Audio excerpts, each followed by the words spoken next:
Well, good morning, everybody.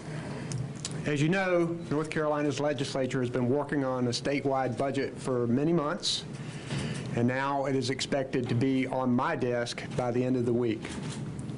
I and my staff have reviewed it.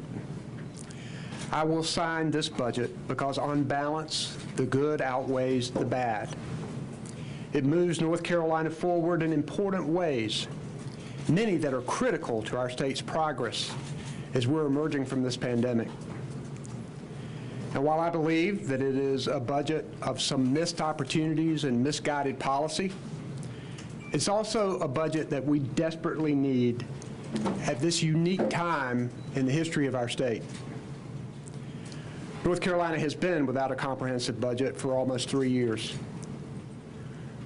While I have a veto that I know would be sustained in the Senate, this is a time when the state must move ahead. Too many important investments in this budget are overdue, particularly with the likelihood that the Republican leadership would respond to a successful veto by walking away from many of the good things that are in it. And right now, we just can't afford that. This budget got many things right. Expanding high-speed internet across the state so that people can access education, telehealth, and work. Funding for our outstanding universities and community colleges, particularly our HBCUs that are educating our workforce. Helping businesses recover from pandemic losses and expanding to create more jobs. Strengthening infrastructure so our growing state has clean, reliable water. The expansion of the Land and Water and Parks and Recreation Trust funds. Funding to help Western North Carolina recover from Tropical Storm Fred. Helping more people get credentials and degrees by including an extension of my Longleaf Commitment Scholarship Program. Raises and bonuses for teachers and other hard-working state employees. Tax relief for everyday North Carolinians, like the child tax deduction. And there is a lot more. Many of these were in my budget and my past budgets that I presented to the legislature. But I'm clear-eyed that there are ways we differed and places where the legislature got it wrong. Most obviously, this budget fails to extend health care to hundreds of thousands of people by expanding Medicaid.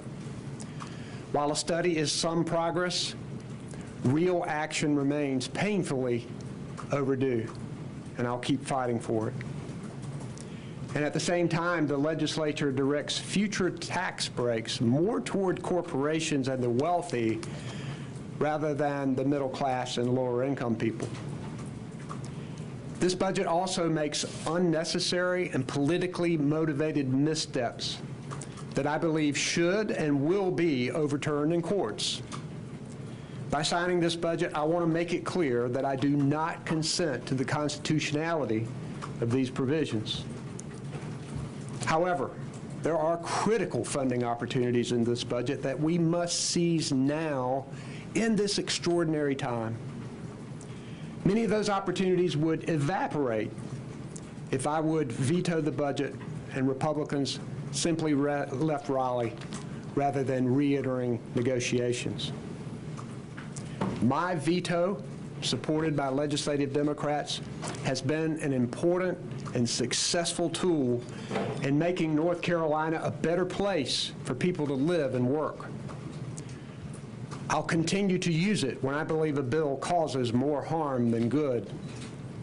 And I'll also continue to reach across the aisle and work with this legislature in a bipartisan way, whenever I believe that the people will benefit from it.